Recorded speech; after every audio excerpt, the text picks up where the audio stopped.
So caring for the environment and being eco-friendly is now seen by many people as a really important issue. And this is partly due to a raised awareness of the amount of waste we produce and our pollution.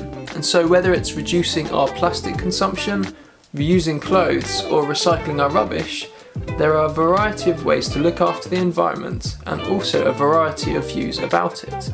However, what does the Bible say about this? And as Christians, is this something that we should be focusing on?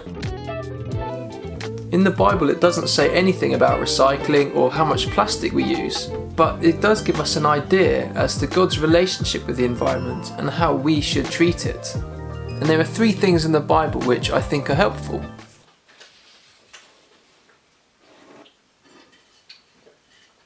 We'll start with a verse from Genesis. Then God looked over all he had made, and he saw that it was very good. God created the earth, so it's his creation, and he thinks very highly of it. He thought it was very good. And normally when someone creates something they think is very good, they try and look after it, like an artist with a painting or a potter with some pottery. God created the world thinking it was very good, so he would want to keep it that way.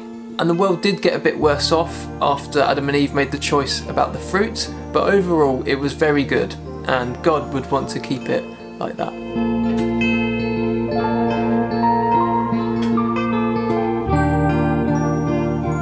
Then God said, "Let us make man in our image, in our likeness, and let them rule over the fish of the sea and the birds of the air, over the livestock, over all the earth, and over all the creatures that move along the ground."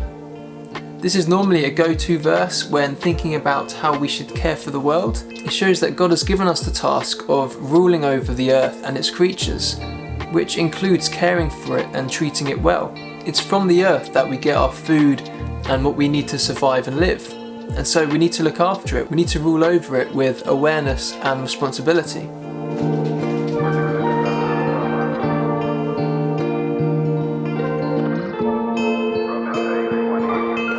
And you must love the Lord your God with all your heart, all your soul, all your mind, and all your strength. The second is equally important. Love your neighbour as yourself. No other commandment is greater than these. Love your neighbour. At first glance, this isn't really anything to do with the environment, but when we think about how the environment is treated, it can affect the way that people live. In this article by Global Citizen, it says that it's usually the poorer communities that are negatively affected by air, water and food pollution. So the environment is not just a focus on nature, but of people too.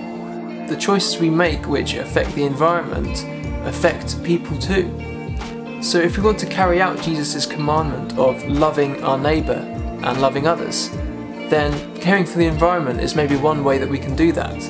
Loving our neighbour can be carried out in more ways than we think. We can care for people directly and indirectly. We can affect the lives of others across the world by what we do and how we act from miles and miles away.